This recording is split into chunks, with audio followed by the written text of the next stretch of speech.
Hello, I'm Łukasz Kostka from the Polish games team developers behind Be My Horde.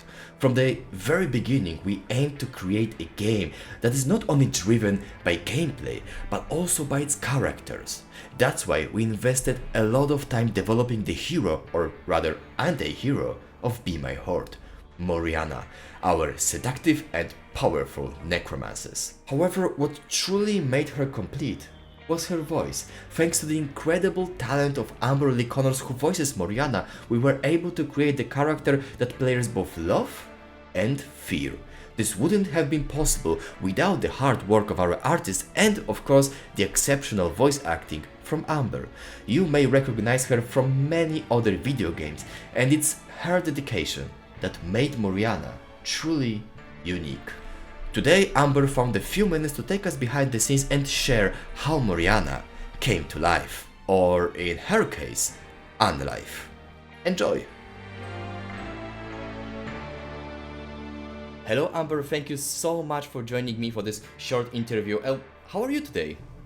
I am good. Thank you so much for having me, Lucas. I'm so excited. Just hands. Why not? Why not?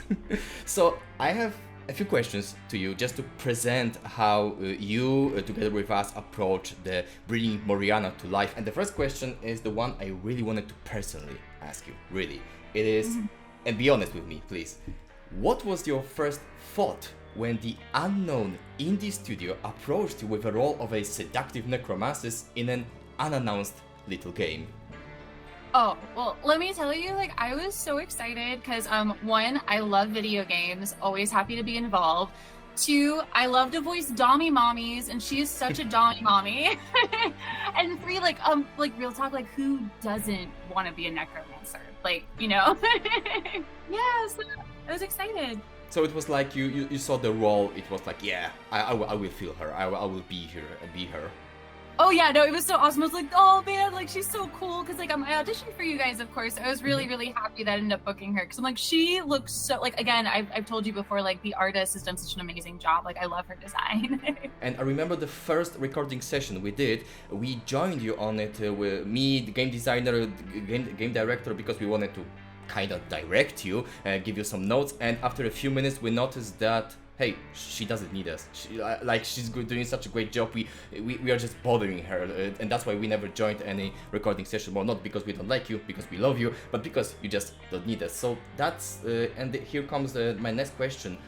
What do you like in Moriana? I mean, you already told me a little bit, but maybe we can say more in this term. What do you like in Moriana that makes you feel her? That makes you kind of easy to become her?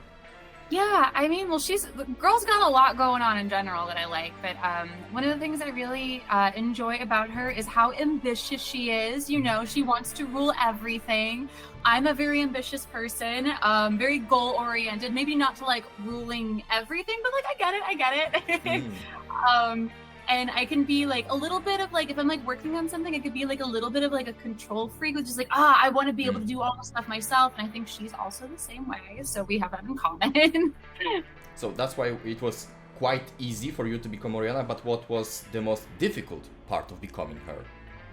Yeah, I would say, the hardest thing would be walking away after a session and realizing I don't have a bunch of minions to help me do my bidding. But real talk, no, seriously though. But I would say for Moriana, she's very sexy. She's very sexy, but it's never wanting to go too sexy. And also there's a lot of comedy in the lines because the writing is so good. So it's wanting to kind of walk that tightrope of yes, she's powerful, yes, she's sexy, but she's also very funny and confident. So it's kind of it's a balancing act.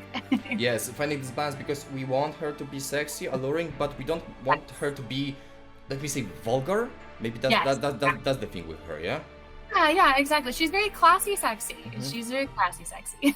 Yes, and you can see it with her look, because I remember when Alicia, our graphic designer, our artist who was working on her, she was looking for some references, and she went with Morticia Adams, and you can see it in her, yeah. Yeah, the dress, and especially how the bottom kind of flares out. I love Morticia. It's so good. Vibes.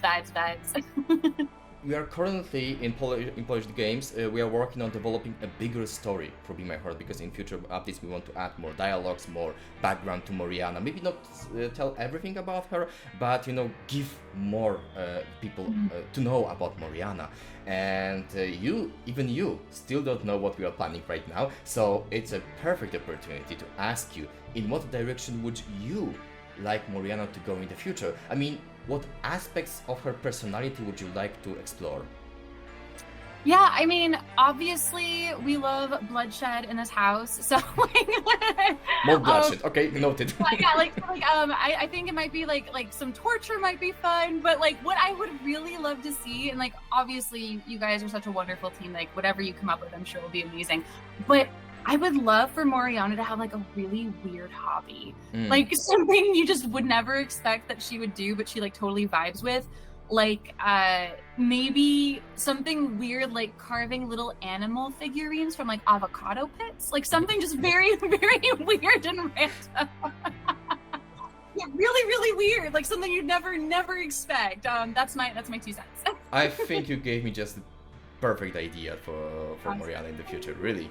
And do you think there is something, because maybe not, if not, it will be very short answer, but you played so many amazing roles in video games, in other media as well, and is there something different in Moriana in comparison to some previous roles?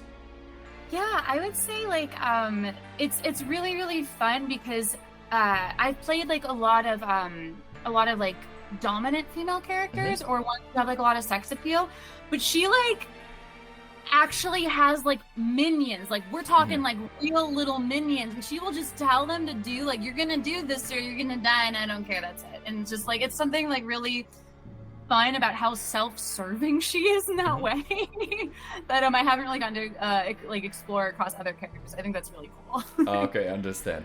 And I have one funny question, a very hypothetical one. If you could become a necromancer in real life and resurrect any person, real or fictional, to become your faithful minion and companion, who would you choose? And that's a tricky question because you need to resurrect this person, so he or she needs to be dead already. Right. This is a really difficult question. I think I'm gonna stick to fictional characters so I don't offend anybody. That's okay. Like, why would you bring XYZ back? I'm like, listen, don't worry about it.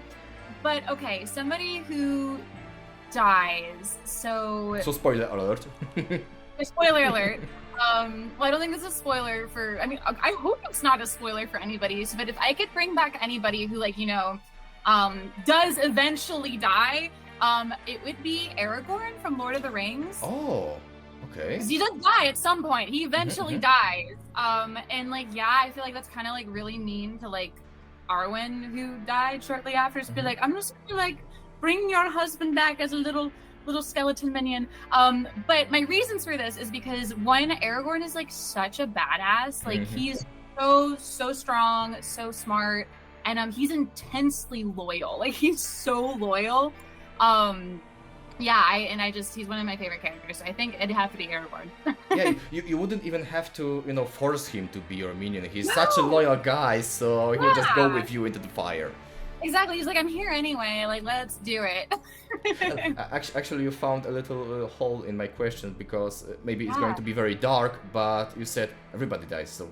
Yeah, you can say about any fictional person. I guess so. Yeah, no, like I mean, like I know, like eventually, like in like the lore, like Aragorn actually does die in the timeline. So I guess like for anybody right now who's still alive, it doesn't count. But like I don't know. I think that's all questions I had to you. It was great to speak to you. But maybe at the very end, if you would, I mean. It may be a very rare situation, but maybe in the future, if the game will become more popular. But let's say that somebody will meet you on the street and tell you, hey, I mean, he heard your voice or whatever. Hey, you're that Moriana from Be My Horde. What would you say to that person that recognizes you from this specific role? Ah, yes, you indeed recognize me correctly, and now you must serve me for the rest of your life. That's what I say. Amazing, amazing. Amber, thank you so much for this very short interview, and I can't wait. I'm looking forward to continue work with you on Moriana, and we have plenty in store for her for the future. Oh, yay, me too. I'm so excited. Thank you so much. Thank you to the rest of the team, and thank all of you guys who are playing the game. I hope you're having fun. Thank you. Bye bye.